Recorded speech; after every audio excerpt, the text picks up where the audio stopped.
We have Mikaela Mayer here at the George Foreman movie premiere. Mikaela, you're coming off. I don't know how to describe it.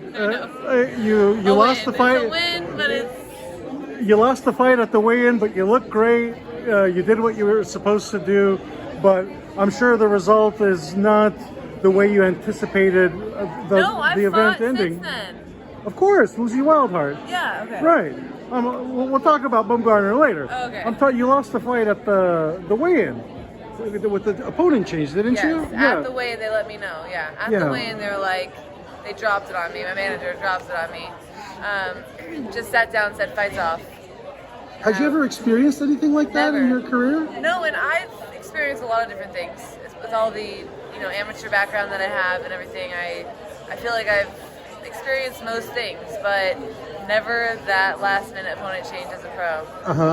How hard was it for you? I mean, you look great still, but how hard was it for you to adjust to a new opponent and deal with everything that you did? So, if you know my team, and you know Coach Al, and you know what my training camp is like, he's a huge strategist, and so we work a lot. We do a lot of film study, and we always come up with an exact plan and game plan for our opponent, which was Christine Leonardo too. So it definitely threw someone like Coach Al off, where he's like, stressed him out. When he said we have to look at the opponent right now and decide if we want to fight right now, I said, in my head, I'm like, I don't care. I'm not leaving here without a fight again. That's happened when the Queen died.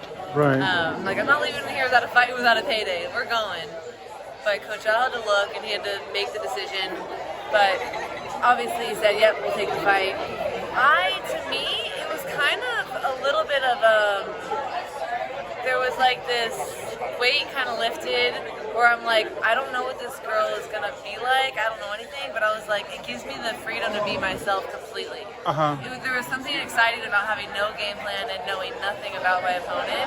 Because I was like, I'm just going to be me. I have no other choice. I don't have no time to study this opponent. I'm just going to go in there and be the best version of myself, whatever I want to do. I'm sure during the amateur days you deal with that kind of stuff a lot, but as a professional, did you learn something about yourself that you probably hadn't just going through this experience?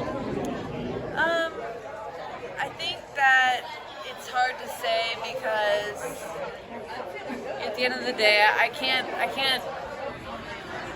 don't like giving myself too much credit after a fight, because there's always another fight ahead of you, and the girl I fought was a replacement, a last-minute replacement, and everyone wanted to see a tough competitive fight against someone like Leonardo too. So I'm happy I got a fight, and I'm happy that I was able to get the rounds in.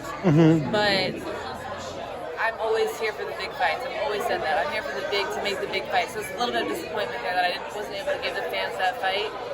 But I got the rounds in, and I'll critique myself more as we go on. Let's talk about the fight you really want. I'm pretty sure you're tired of talking about it.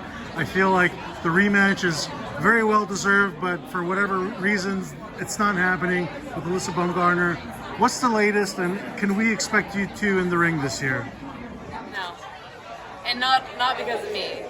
She has to want the fight. She's the champion now. She has the belts. The ball's in her court.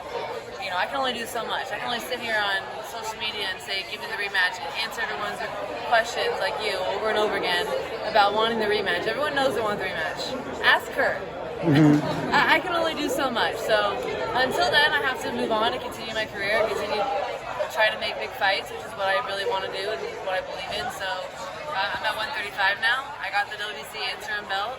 I'm mandatory for the winner of Katie Taylor versus Taylor-Serrano, and that's what I'm focused on. And I guarantee she'll come knocking after that. Let's talk about that fight then with Katie Taylor and Taylor-Serrano. Obviously, two of the most bona fide big names, along with yourself in women's boxing. How do you get that fight for yourself, and how soon do you think you could get it? Well, we knew that when they put the belt on the line for me, the WBC interim, that Katie Taylor and Serrano are still set to fight. It got pushed back, so it's now going to happen around August, September. But I'm going to stay busy. I'm going to fight in the meantime. I might have 2 fights before I take on that mandatory. We don't know. We're figuring it out right now. So we'll see, but it'll happen. And then honestly, I'm not staying at 135 very long, you guys. I know I went up a division, but the only thing that was different in camp is I allowed myself to put on more muscle. I allowed myself to really nourish myself after training instead of, being on that calorie deficit. So it was still a big cut for me, and I still think I'm going to be best at 140. Gotcha. So 140 is what the future is going to look like after this? Definitely. But I have a goal at 135, a year or two here to accomplish those goals, and then looking for the next division.